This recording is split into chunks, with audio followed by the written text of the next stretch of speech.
Selamat datang di Booster UKM BPD. Kali ini kita akan membahas tentang jiwa. Oke, next. Laki-laki 30 tahun datang dengan keluhan kencang. Diawali perasaan euforia, kemudian mengantuk, dan kemudian kencang. Pasien memiliki riwayat memakai narkoba dalam sebulan terakhir. Dari hasil pemeriksaan didapatkan tekanan darah 80/60, 80, RR 25, dan pupil pinpoint. Diagnosis pada kasus di atas adalah yang pertama, kita harus lihat itu keluhannya, yaitu ada perasaan euforia, kemudian ngantuk, kemudian kencang, ada riwayat pemakaian narkoba. Setelah itu kita lihat tanda-tanda vitalnya, ada tanda-tanda penurunan tensinya dan juga pupil pinpoint. Nah, tensi yang turun dengan pupil pinpoint itu adalah gejala dari depresan. Artinya dia bisa intoksikasi obat-obat depresan atau dia gejala putus obat dari obat-obat stimulan. Jadi ada dua ya.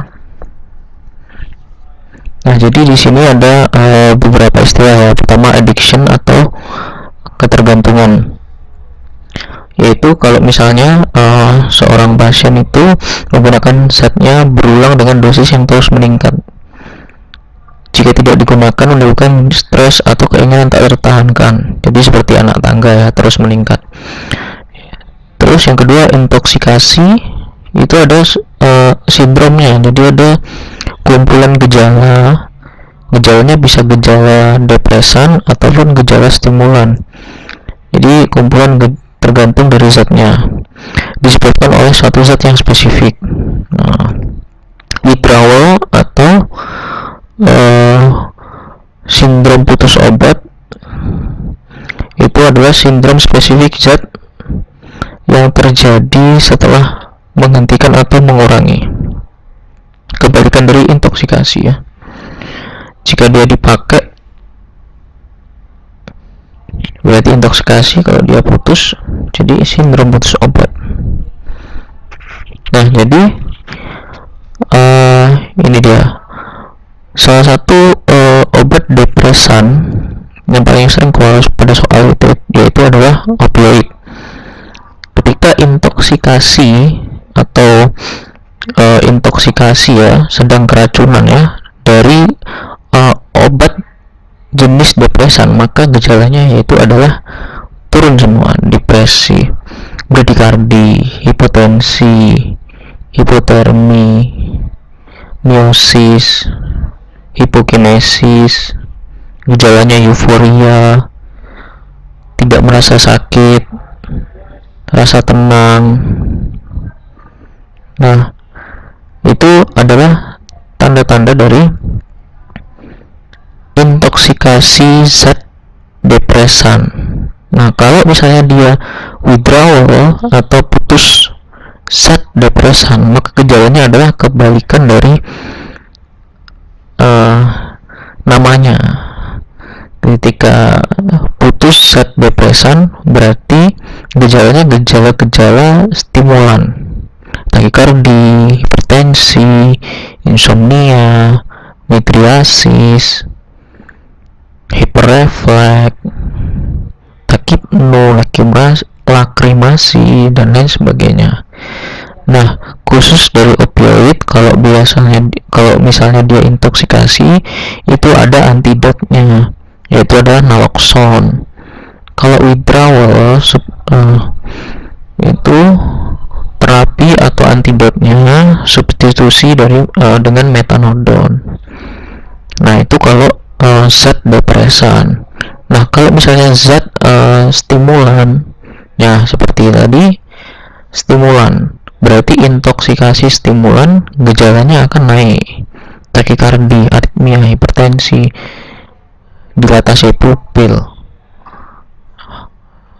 paranoia, halusinasi dan sebagainya. Ketika withdrawal atau putus zat stimulan, maka gejalanya adalah kebalikannya, depresan, bradikardi, disforia, dan lain sebagainya. Nah, selanjutnya yang ketiga itu ada alkohol. Nah, alkohol dia tidak termasuk pada zat stimulan ataupun depresan. Intoksikasi alkohol, yaitu ada namanya fenomena blackout atau mabuk habis itu lupa atas semuanya. Amnesia pada kejadian selama intoksikasi, blackout. Nah, kalau intoksikasinya itu kalau berat, kalau ringan dia suka berbicara, banyak ngomong, sensasi bugar, mood yang ekspansif dan cerah. Jadi ya ini dia, kalau intoksikasi ringan itu seperti orang mabuk pada umumnya. Kalau udah berat sampai pingsan itu blackout. Nah, oke. Next, laki-laki 38 tahun diantar keluarganya ke klinik karena sering mendengar suara-suara. Pasien juga sering marah-marah karena merasa ada makhluk gaib yang ingin merasukinya dan membunuh kedua orang tuanya.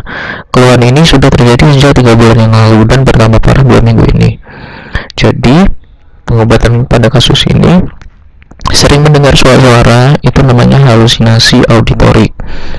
Nah, sering marah-marah karena menurutnya ada makhluk gaib yang ingin merasukinya dan membunuh kedua orang tuanya. Ini termasuk dari waham paranoid.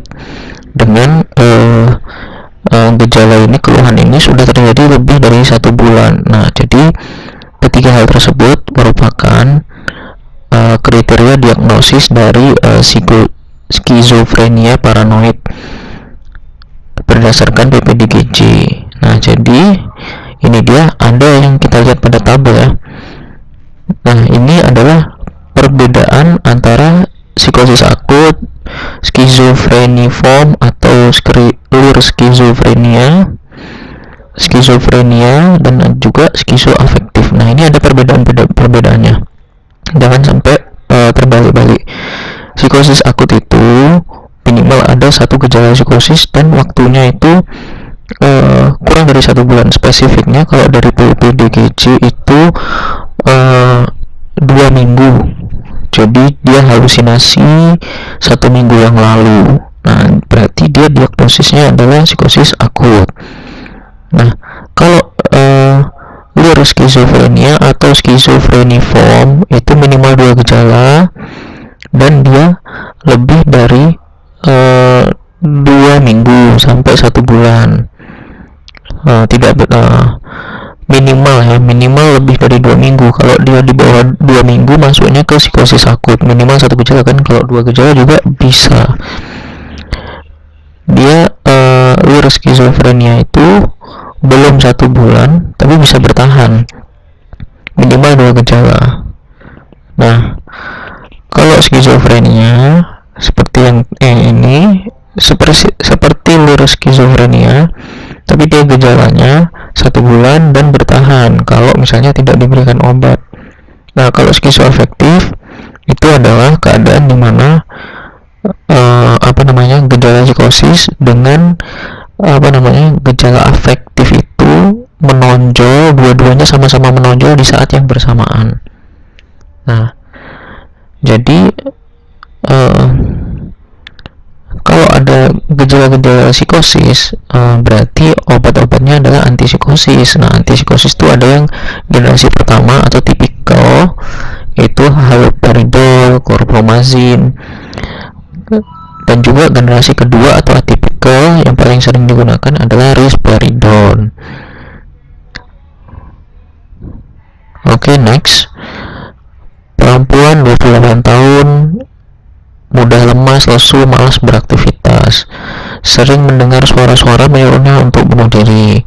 3 bulan yang lalu pernah merasa terlalu bersemangat, senang berlebihan, suka berdandan berlebihan, namun pasien masih bisa tidur dan beraktivitas normal. Keadaan tersebut berbeda dengan kondisi saat ini. Nah, ini dia. Ini adalah pertama yang saat ini lemas, lesu, malas beraktivitas, itu adalah tanda-tanda depresi. Yang pertama. Setelah itu yang kedua ada suara-suara bisikan, itu adanya tanda-tanda halusinasi. Nah, 3 bulan yang lalu keluhannya berkebalikan, artinya dia itu menderita gangguan bipolar. Nah, bipolar yang mana? Karena bipolar itu ada klasifikasinya, ada bipolar 1, ada bipolar 2. Kalau bipolar 1 dia masuk ke gejala manik ditambah depresi, yang wajib adalah maniknya. Nah, kalau bipolar 2 dia hipomanik dengan depresi. Nah, di antara dua afek tadi, afek manik dan afek depresi, di antaranya itu adalah fase sembuh total atau sehat, fase sehat. Nah, itu adalah definisi dari bipolar, baik tipe 1 atau tipe 2. Nah, kita analisa lagi. Nah, pada kasus di atas, dia pada 3 bulan yang lalu pernah merasa terlalu bersemangat lah, berarti kan manik kan, senang berlebihan dan suka berlebihan, namun masih bisa tidur dan beraktivitas normal.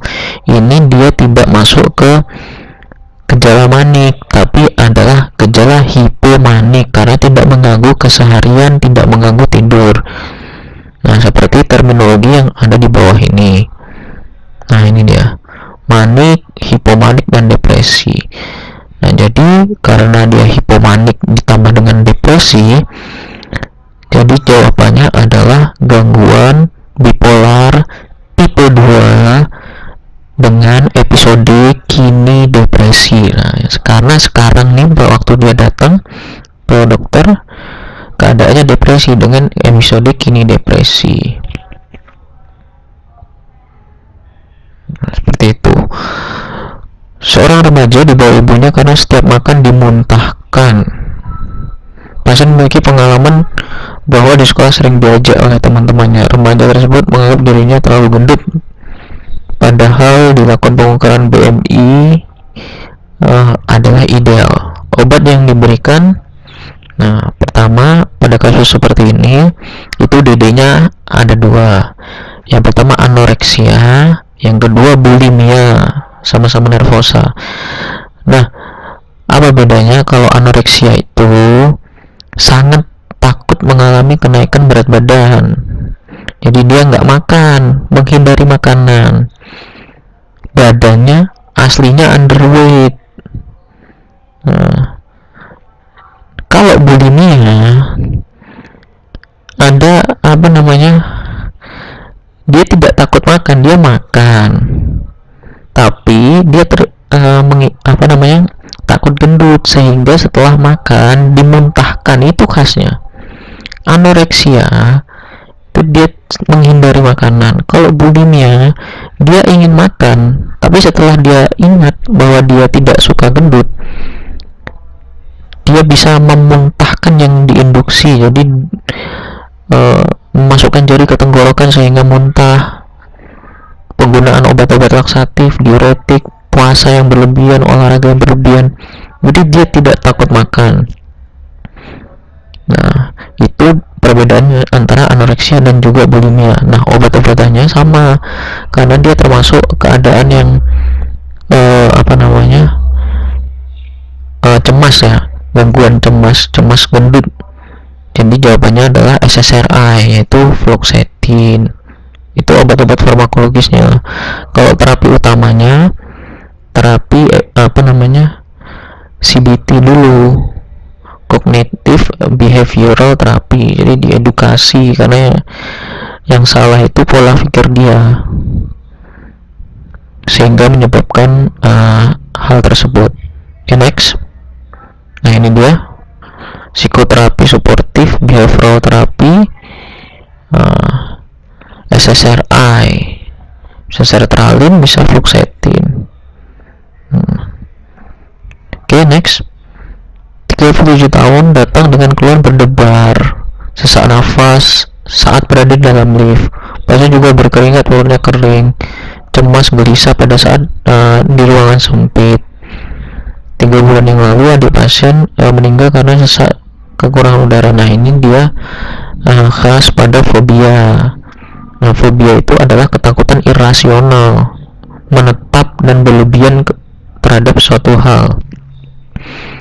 Misalnya arachnophobia, dia takut sama laba-laba, tapi bukan sama laba-laba tarantula yang berbahaya, laba-laba yang tidak berbahaya. Contohnya mainan laba-laba, dia takut sama mainan laba-laba, itu namanya fobia. Kalau dia takut sama laba-laba black widow, tarantula, itu normal. Nah, jadi ini adalah fobia claustrophobia, takut akan tempat sempit atau tertutup.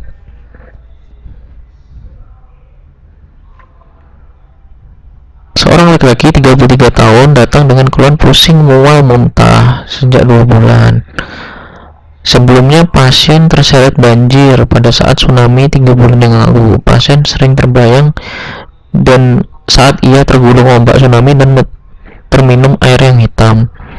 Pasien sering merasa pusing dan mual jika meminum air yang berwarna hitam kecoklatan. Diagnosanya adalah PTSD ya. Jadi kita analisa, dia itu pusing, mual, muntah, tapi alasannya kenapa kok seperti itu? Karena dia punya pengalaman yang stresor yang sangat kuat. Kejadian tsunami atau bencana alam itu adalah salah satu stresor yang kuat yang bisa menyebabkan PTSD. Nah, habis itu setelah itu durasinya adalah terjadi tsunami 3 bulan yang lalu, dari dalam kurun waktu 6 bulan ya. Dan pasien sering terbayang itu adalah flashback. Jadi sering membayangkan kejadian yang menimpa dirinya. Nah, jadi itu adalah salah satu tanda dari PTSD. Yang pertama, dia ada stresor yang kuat. Kedua, durasinya muncul stresnya itu muncul dalam waktu 6 bulan setelah kejadian. Dan salah satu tandanya itu adalah adanya flashback. Nah, jadi jawabannya adalah PTSD atau gangguan stres pasca trauma. Nah, ini dia. Bedanya dengan gangguan cemas menyeluruh. Nah, kalau cemas menyeluruh itu kecemasan yang tidak logis, dialami sepanjang hari, terjadi minimal 6 bulan. Kalau gangguan stres pasca trauma, dia ditimbulkan oleh kejadian traumatis yang sangat besar atau stresor yang sangat kuat ya. Khasnya kalau pada gangguan cemas menyeluruh itu adalah floating anxiety, atau dia cemas akan hal yang gak jelas atau belum terjadi atau tidak diketahui. Misalnya dia cemas akan masa depan anaknya. Nah, masa depan anaknya itu kenapa gak jelas? Itu ciri-ciri dari gangguan cemas menyeluruh.